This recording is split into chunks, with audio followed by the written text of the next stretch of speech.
I'm reading from Answer to Job by C.G. Jung, paragraph 631. This is actually the second time I've recorded this paragraph.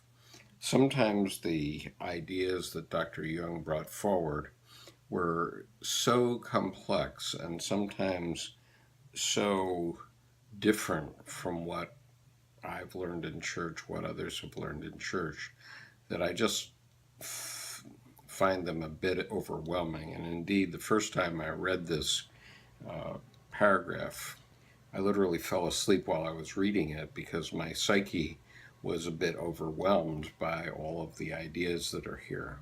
And I needed a little sleep in order to allow them to integrate.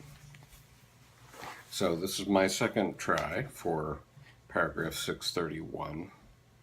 So if you find Dr. Jung's work overwhelming, I can assure you that for most of us it is. But nonetheless, it's very powerful and very important for humanity to understand these concepts for the future, in my opinion, which is why I'm doing this reading and why I operate the Carl Jung Depth Psychology Reading Group. Paragraph 631. All the world is God's, and God is in all the world from the very beginning. Why then the tour de force of the Incarnation, one asks oneself, astonished. God is everything already. And yet there must be something missing if a sort of second entrance into creation has now to be staged with so much care and circumspection. Since creation is universal, reaching to the remotest stellar galaxies, and since it has also made organic life infinitely variable and capable of endless differentiation, we can hardly see where the defect lies. The fact that Satan has everywhere intruded his corrupting influence is no doubt regrettable for many reasons, but it makes no difference in principle. It is not easy to give an answer to this question. One would like to say that Christ had to appear in order to deliver mankind from evil. But when one considers that evil was originally slipped into the scheme of things by Satan, and still is, then it would seem much simpler if Yahweh would, for once, call this practical joker severely to account, get rid of his pernicious influence, and thus eliminate the root of all evil. He would then not need the elaborate arrangement of a special incarnation with all the unforeseeable consequences which this entails.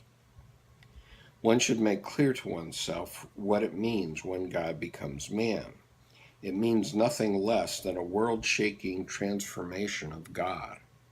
It means more or less what creation meant in the beginning, namely an objectivation of God. At the time of the creation, he revealed himself in nature. Now he wants to be more specific and become man.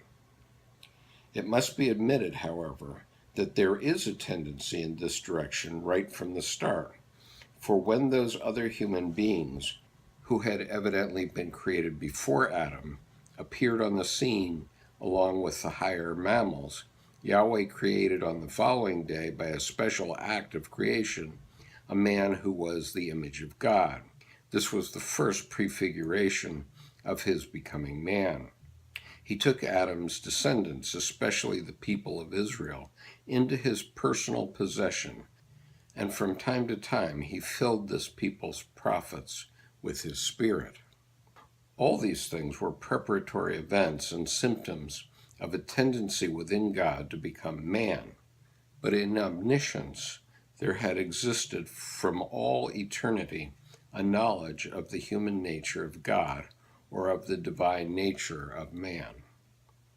That is why, long before Genesis was written, we find corresponding testimonies in the ancient Egyptian records.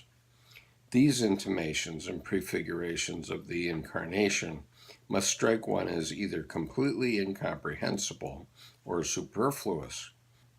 These intimations and prefigurations of the Incarnation must strike one as either completely incomprehensible or superfluous, since all creation ex nihilo is God's and consists of nothing but God, with the result that man, like the rest of creation, is simply God become concrete.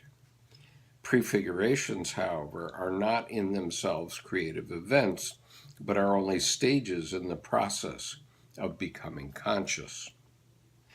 It was only quite late that we realized, or rather are beginning to realize, that God is reality itself, and therefore, last but not least, man.